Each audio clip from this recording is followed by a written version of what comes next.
The Berries left their farm home outside of Buffalo, New York last year when they could find no more work. They had lined up a job with an oil company in Oklahoma, but by the time they arrived here, the oil company was already laying off employees, and Jim's job was just not there. However, he found work painting apartments in Norman, but he couldn't find an apartment or a house for his own family. Jim and Peggy have 5 young children, one with cerebral palsy. All of them took shelter in their tent at a campground north of Oklahoma City. But winter forced them to rent a camper at $90 a week. Peggy says the cramped conditions are difficult for all 7 of them, and Jim's salary doesn't allow for anything else. And having to drive to work in Norman every day is also costly. They just can't get ahead enough to rent a home near his job in Norman. It's either the price or restrictions on children. We need housing. And yet, why haven't you been able to find it? What have you been up against? High rent. The first and last month, and plus the deposit. Yeah. You know, and living here is just impossible to save a. You know, we live from week to week here. We just make it here. Yeah. After we aired the Berry story on In Your Corner last evening, we received a flow of calls telling us of homes for rent in the Norman area. I gave a list of possibilities to Peggy today, which they will check out to see if one will fit their financial restrictions. However, there was some help in that area as well. Viewers donated clothing for the children and some food as well. We had 2 gentlemen, a lady show up from they said the military distribution center, and they brought out cereal and, snacks for the kids and, everything, soap, deodorant. It was, really, really nice. Yeah, a little bit of everything. So we give that. Remarkably, we had even more good news for Peggy and Jim. Sure Viewers also the donated majority close of to them saw it. $700 because they know when you rent, you normally have to pay the first and last month's rent plus a deposit. Peggy was pleasantly surprised. Yeah, everything looks just great so far. I'm really surprised at the response. I really am. I have to admit. Especially from being from New York, I have to admit. I've heard an awful lot about, just different people not taking to other people, and I'm really surprised. I really am.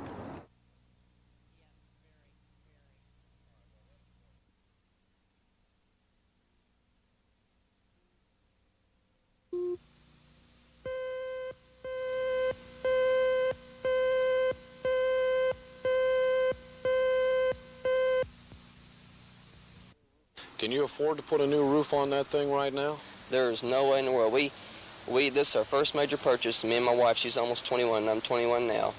And it took us over a year to save up this much money just for the down payment to get the house. And now they say it's going to cost about $1,000 to fix the roof on the house.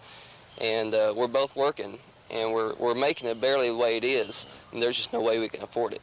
When I began looking into Keith's problem, I suspected that the ceiling inside his house had been painted so no one could see that it leaked. But the first time it rained after Keith and his wife moved in, there was no doubt about it. It leaked. That's what Keith couldn't understand. He bought the home with an FHA government loan. He thought the FHA inspection would not allow a leaky roof to pass, that they would force the seller to fix it first. But I found that the FHA and Veterans Administration loans accept each other's inspections. Keith's house had been inspected by the VA sometime earlier in the year. Well, the FHA had to honor that inspection. I also learned the FHA and VA are less critical in their inspections these days because if they forced more repairs by the sellers, the seller might not agree to sell FHA or VA. And since FHA and VA loans are less expensive, fewer people would be able to buy homes. Well, Keith's problem was his house passed a VA inspection but would not pass the insurance company inspection. They said they could not insure his house with a bad roof. The FHA could not continue his loan without the insurance, so Keith was afraid he'd lose his home. Well, after In Your Corner told that story, we received calls from viewers wanting to help him since he was just starting out. Dr. Charles Baker of Hobart, Oklahoma, offered to pay for the repairs if we could find a roofer to do the work. Well, it took several months to find a roofer. Sammy Harris, who has helped In Your Corner out in the past, offered his services and began the job today. Sammy is donating his time. We found him on the job. We had to reinforce it. It had so much weight on it, it caused the rafters to sag, and we had to replace the rafters. Was it all rotted out? Rotted out bad. Water still standing inside the roof. Sammy said the roof was rotten, had water sitting in it, and wouldn't have lasted much longer. Thanks to Dr. Baker and Sammy Harris, Keith and Carla Sossaman can keep their new home. And another note this evening on the Jim and Peggy Berry family. The Berrys came here from New York to take an oil company job that did not materialize. Jim found a painting job in Norman and needed to move near there to cut expenses. You see, they have 5 young children, one that is blind and has cerebral palsy. They were living in a camper, a 19-foot camper. I presented them $750 in cash, donated by oil field equipment workers to help them find a rent house that will take 5 children. We also talked with the Shriners, who help children with cerebral palsy. The Shriners are going to have 7-year-old Troy examined to see what kind of help he needs. They've got a waiting list.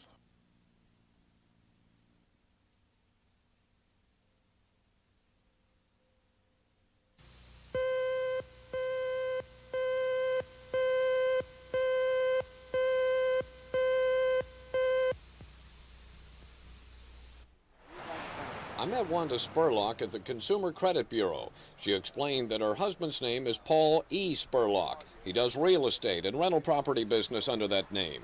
But somebody else is writing bad checks under that name. It's been going on now for, about 8-9 months. You know, we've been getting phone calls from credit bureaus, nasty, phone calls. And then we have people constantly calling us at different department stores or stores saying that they have a hot check for a Paul Spurlock, and I will tell them that my husband is Paul E. Spurlock and that we do not have any hot checks, that it's another guy that goes by Paul Spurlock. He's a black man that used to live at Northeast 17th Street, and I give him my husband's social security number, and they still don't believe us. Okay, you said you actually had some liens put against your property. Yes, General Motors put liens against our rental property.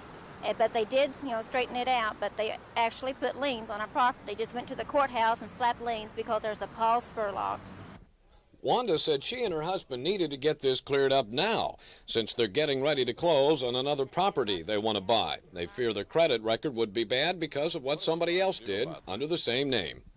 Oh, we've told the collection agencies, and we've given them our husband's social security number so they can compare it, but they still don't get the message, I guess. I don't know what else to do. Well, I asked Wanda to go into Consumer Credit and see if her current credit rating reflected any of the other man's bad debts. She was concerned since she had notices of bad debt received in the mail from collection agencies.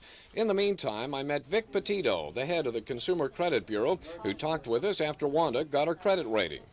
Nothing from any bad checks from this other gentleman showed up. No bad checks or no other consumers that has anything on our records that's not ours. Vic said that should not prevent them from doing any further business, but he also had some tips on what to do when someone will not accept their checks or sends them a collection notice that is not theirs. We encourage you to go to a store in person.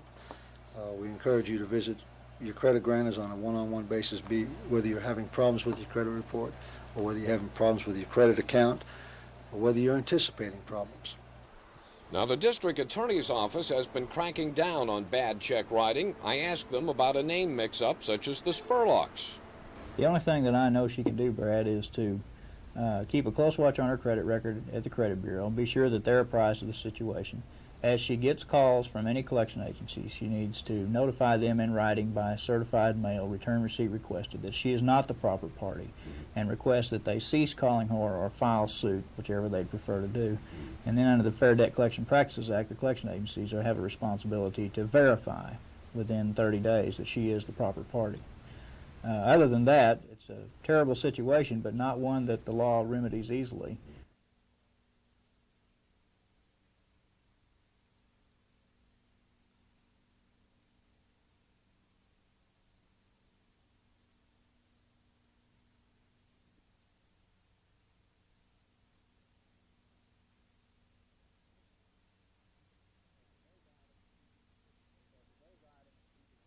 Because with those items, people can get your birth certificate by using false methods at the state health department. They can even order credit cards, a lost credit card to another address possibly. We've had people who gave out their social security number, their address, and their name, and their date of birth. And then those people have used that information to gain access to their credit records, from which they got lost credit card receipts filed and got credit cards in those persons' names. They've opened bank.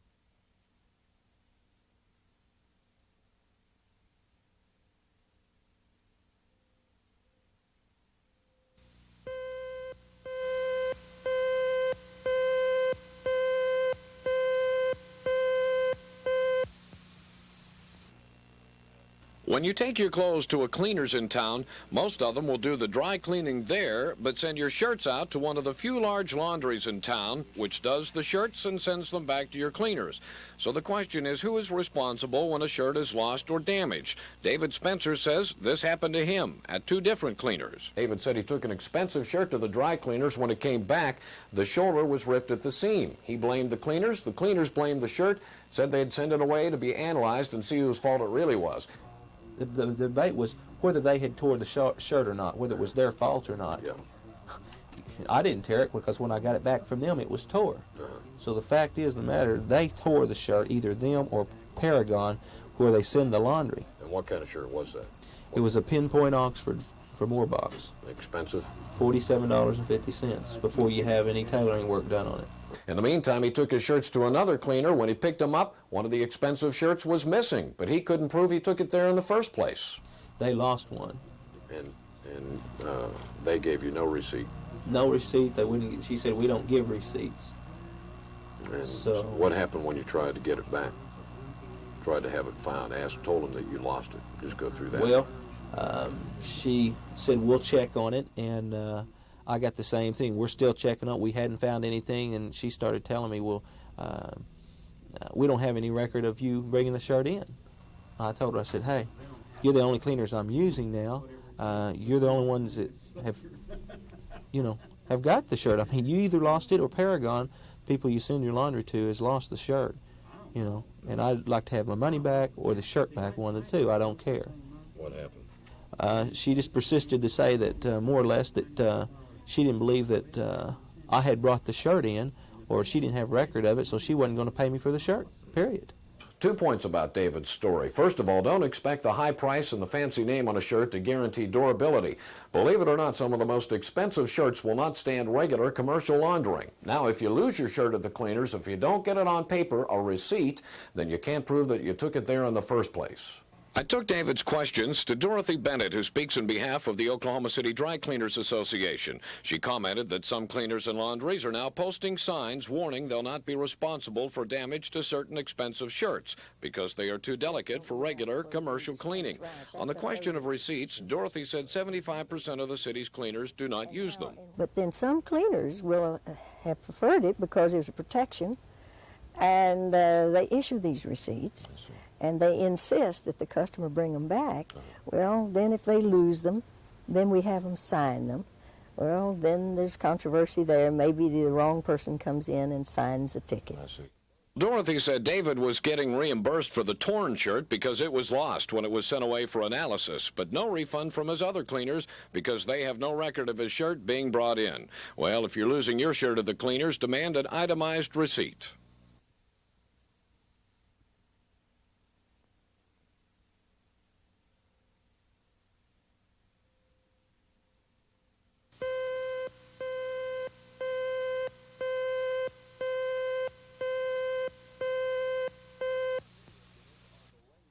Home video games are the rage these days for not only the youngsters, but their parents as well. You buy the basic unit to connect to your television, then you can buy a wide selection of different game cartridges to go along with it. The basic units are expensive, and so are the cartridges. That's why a lot of people pulled out their checkbooks when they saw this ad in the TV guide before Christmas. It said, "Join the Cartridge Club of America." Well, just like the record clubs, it offered 5 Atari cartridges at a bargain price to start out. It would only cost $32.95. In the stores, some of the individual cartridges are that much. Well, Betty Greff in Prague said it looked like a good deal to her. Did you suspect that there might be a ripoff here, or? After 4 weeks, we figured there probably would be, that we wouldn't get our money back at all. Now, you did get your canceled check back, so you know Right. they received your order. We got that this month in January. I see. And but you called Before, when did they call to find out or get no answer? Was that in January or in December? That was in December. I see. Got The no last answer part. got no answer from the company after 3 weeks on the telephone, but in January you got your canceled check back, so Right. you knew somebody had it. And at first, we thought, well, maybe they were still going to send the tapes. And, well, we decided to wait a little bit longer on it, and then we got our check back. Since we got our check back and the tapes still didn't come in, then we knew that we weren't going to get the tapes or the money back. Betty said the fact that the ad was in the TV Guide, a national publication, made her think it would be legitimate. Otherwise, she'd have been suspicious. The ad was placed by Jagnew Sales in Metairie, Louisiana, a suburb of New Orleans. And your corner checked with a postal inspector there and found they stopped delivering orders December 7th because Jagnew was a fraud. Those who ordered after December 7th would eventually get their money back, but those who ordered before that were out of luck, like Betty Greff. Oklahoma City's postal inspector explained how this works. What they did that was in the New Orleans office, they stopped the mail. I believe they had 400 or 500 letters that we did not deliver to that company. And as soon as the court settles the matter, we'll return those letters to the senders, unopened, of course, so they'll get their money back. We recommend that they either contact the Better Business Bureau first or call us, preferably before they send their money in. If the ad seems too good to be true, brand name product that doesn't cost very much money, there's a chance that we may know about the company. We keep a pretty good file in the office by company name, by complaints. We may know about it. Let us know. Okay.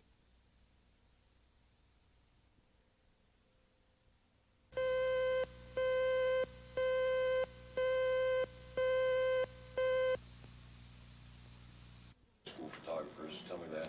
He wanted to be the McDonald's of photography in Oklahoma City. Thomasina Johnson is talking about a man named Tom Powell of Cameo Studios who approached her about taking school pictures. Anything that we wanted to do, he says, canvass the students and find out what they want and what they're willing to pay for, and he'd do it. But you got a little suspicious, you say, on down the line. It sounded too good to be true. Right. He was taking pictures for nothing. He wanted to give them to the students for nothing.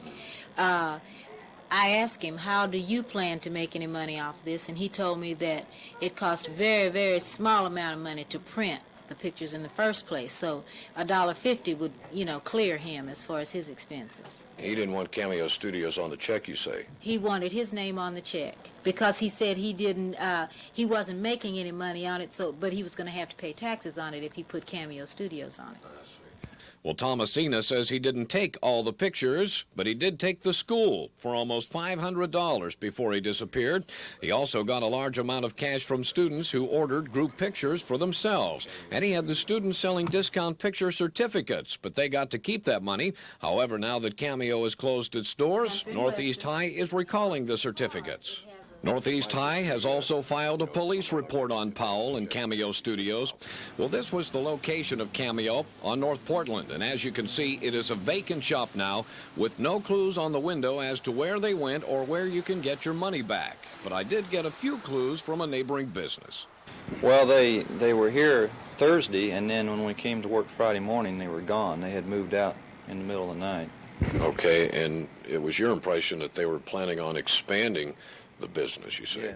Yes, they were. They were attempting to lease the building next to us that we have under lease to put a processor in.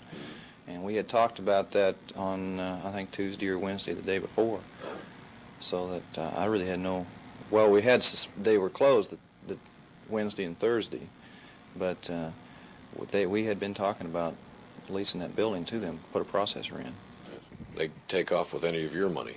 We gave them some money to have some negatives made, and of course we were never notified they were leaving, and we can't seem to find them, and we don't know what became of our prints there, which were quite valuable to us. Kurt said he thought they were expanding their business, so he was surprised when Cameo disappeared overnight. He lost $40 there. He said the men who contacted him about leasing his building for Cameo were Gary and Joe Purcell, but he never met them. Some viewers told us they saw a sign in the Cameo window earlier referring them to another photography studio. We'll look into that tomorrow, along with talking to others taken by the studio.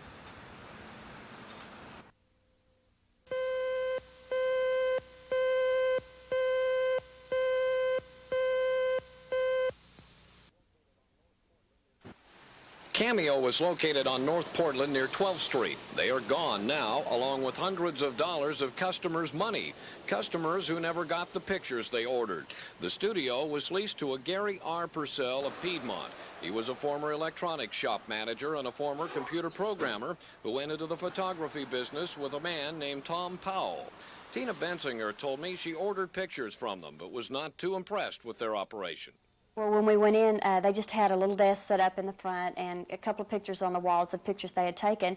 And in the back, when we went back there to take the children's pictures, they didn't have, I have a 5-month-old baby that can't even sit up by himself. And, you know, most studios have some kind of prop, you know, with a blanket to hold a baby up. And they didn't have anything to hold him up with. And they wanted me to just sit him in his infant seat and take his picture in his infant seat. And I said, well, I don't want his picture in this, you know. So we managed to get my little girl to hold him up, you know, to take his picture. And we finally got some. But when I had... sort of had to arrange it. Yeah, I had to help work with them. The guy in the back he just sat there waiting for me to get the kids to laugh and, you know, get them to smile and everything. Tina said the Cameo studio had strange hours. She and her husband made several trips just to find them closed. And the pictures they wanted for Christmas didn't make it on time. In fact, they didn't make it at all. We finally just called him and told him, you know, that we wanted our money back because he said he still couldn't find the pictures. Yeah. And he said, okay, he'd give us our money back on Thursday. And then that's when my husband went down there to pick up the money, and it was locked up. And so we came home and called him, and then we got a recording saying that the number had been disconnected. Tina Bensinger was out $52. Like many others, she was drawn to Cameo by a discount photo certificate. One viewer said he saw a sign in the window after Cameo closed up saying those coupons would be honored by A1 Studio, so I checked there. Well, no, we have not been working with them at all. As a matter of fact, when it was called to my attention the sign was there, it was a complete surprise to me. I think possibly, as unreal as it sounds, one of my well-intentioned salespeople put that sign there trying to help me out. Well, Bondi said A1 Studios would honor the Cameo discount coupons, and Steed Studios in the city also say they will honor the coupons. The Cameo's customers who lost their money could sue them in small claims court, but they can't do that unless Cameo personnel can be found so court papers can be served on them. Police can't track down Cameo personnel because they've broken no criminal law. Oklahoma law leaves these consumers in the lurch. I asked a member of the Oklahoma Professional Photographers Association how to pick a safe photography studio. First, they should check their credentials. Are they members of any state or local professional organization? Then, from that point, they can start looking for other forms of certification. Now, the Professional Photographers of Oklahoma have, in 1980, begun a certification program called CPP, which stands for Certified Professional Photographer.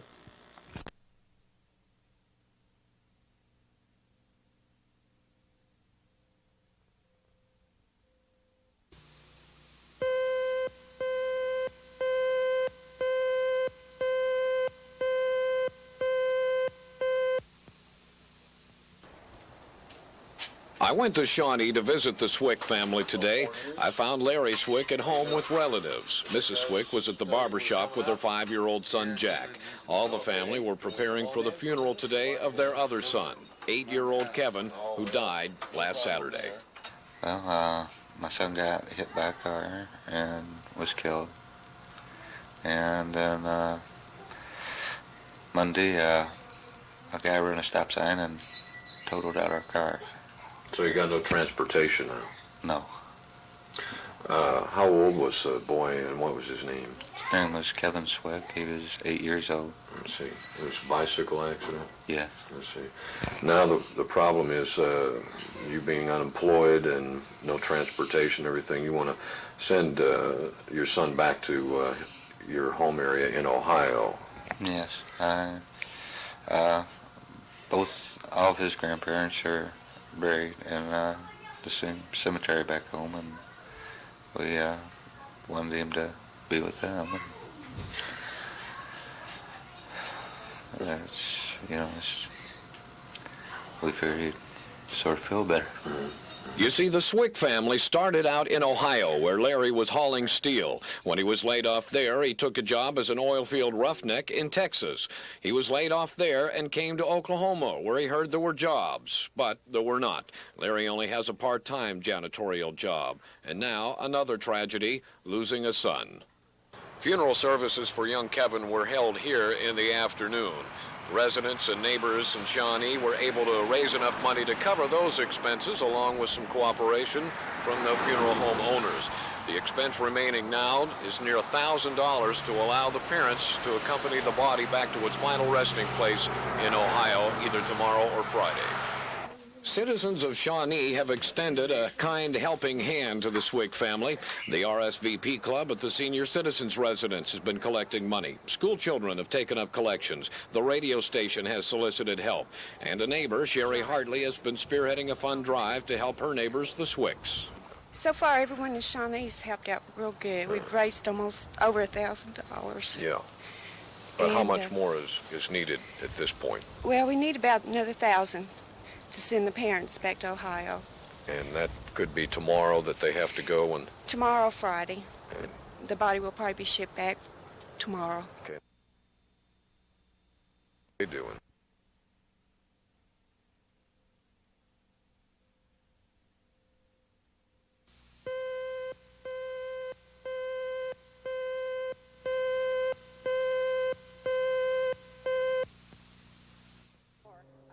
Jeannie Alexander says it must have something to do with where she lives that they can't get cable television hooked up.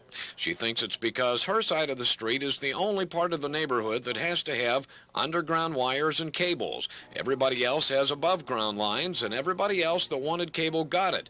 But the Alexander family's been trying to get cable for some time with no success. When did you originally try to get cable installed here? In September of 1981. They came around to the whole area. They was brand new to this area and asked if we wanted to subscribe. And we said yes, but how are you going to get the service to us? And they said, what do you mean? And I said, well, these homes on the south side of the street are underground service, and the houses on the north side are overhead. And so we went out and showed them, and they said, well, we'll have to have one of our supervisors come by and check it. Nothing. We got no response. So almost a year and a half later, Jeannie says they tried a new approach. They called Cox Cable. A salesman came out and signed them up for cable and took their money for the subscription. Jeannie says they told her they had laid cable in most of their area. Now they were coming back and finishing up little pockets like her street. He said he'd have to check with a supervisor, but it shouldn't be any length of time before they hooked them up. We heard nothing, and on January 25th, I called back again, 3 or 4 different numbers, same story. The man says, I'll have to contact my supervisor and ask what the problem is. I'll get back with you today or tomorrow.